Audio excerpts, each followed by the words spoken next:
ప్రేమకైతే వాళ్ళ అన్నయ్య వార్నింగ్ ఇస్తూ ఉంటాడు. "నీకెంత ధైర్యం తనతో మాట్లాడడానికి" అంటే, "నేనేం మాట్లాడలేదు. తను వాళ్ళ ఇంట్లో వ్రతం చేసుకుంటుంది అంట. మనల్ని వ్రతంకి పిలిచింది అంతే. అంతకు మించి ఇంకేం మాట్లాడలేదు" అని చెప్పేసి ప్రేమ అయితే అంటూ ఉంటుంది. ఆ మాటలకి భద్రావతి అయితే అలా చూస్తూ ఉంటుంది. తను మనల్ని పిలవడం ఏంటి అని అయితే చూస్తూ ఉంటుంది. ఆ పిల్లకి ఎంత ధైర్యం, మనము పనికిమాలోళ్ళం అనుకుంటుందా? నిన్నే తను గీత దాటినందుకు ఎంత గొడవయిందో చూసింది కదా! ఎంత గొడవైనా సరే మళ్ళీ వ్రతంకెందుకు పిలుస్తుంది? తనకేమైనా పిచ్చా? అని చెప్పేసి అంటూ ఉంటాడు. ఆ పిల్లకి తెలుసు కదా! వాళ్ళకి మనకి అస్సలు పడదని తెలిసినప్పుడు మనల్ని ఎలా వ్రతంకి పిలుస్తుంది? నువ్వు చెప్పింది నన్ను నమ్మమంటావా? అనంటే, అంతే, అంతకు మించి ఇంకేం మాట్లాడలేదు అన్నయ్య. అయినా నేను తనతో ఏం మాట్లాడతాను అని ప్రేమ అనేస్తూ ఉంటుంది.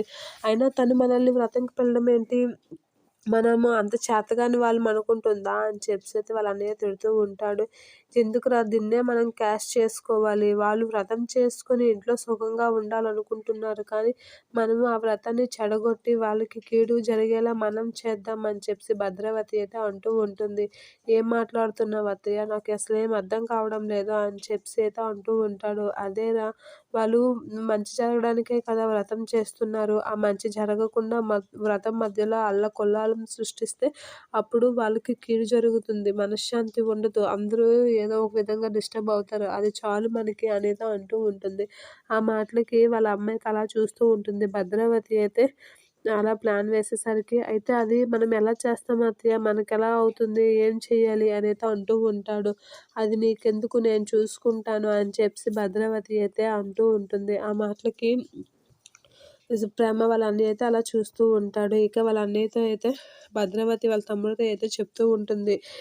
పూజ ఎలా ఆపాలి ఏంటి అనేది. ఇక భద్రావతి అయితే ప్రేమ వాళ్ళ నర్మద వాళ్ళ నాన్నకైతే ఫోన్ చేస్తూ ఉంటుంది.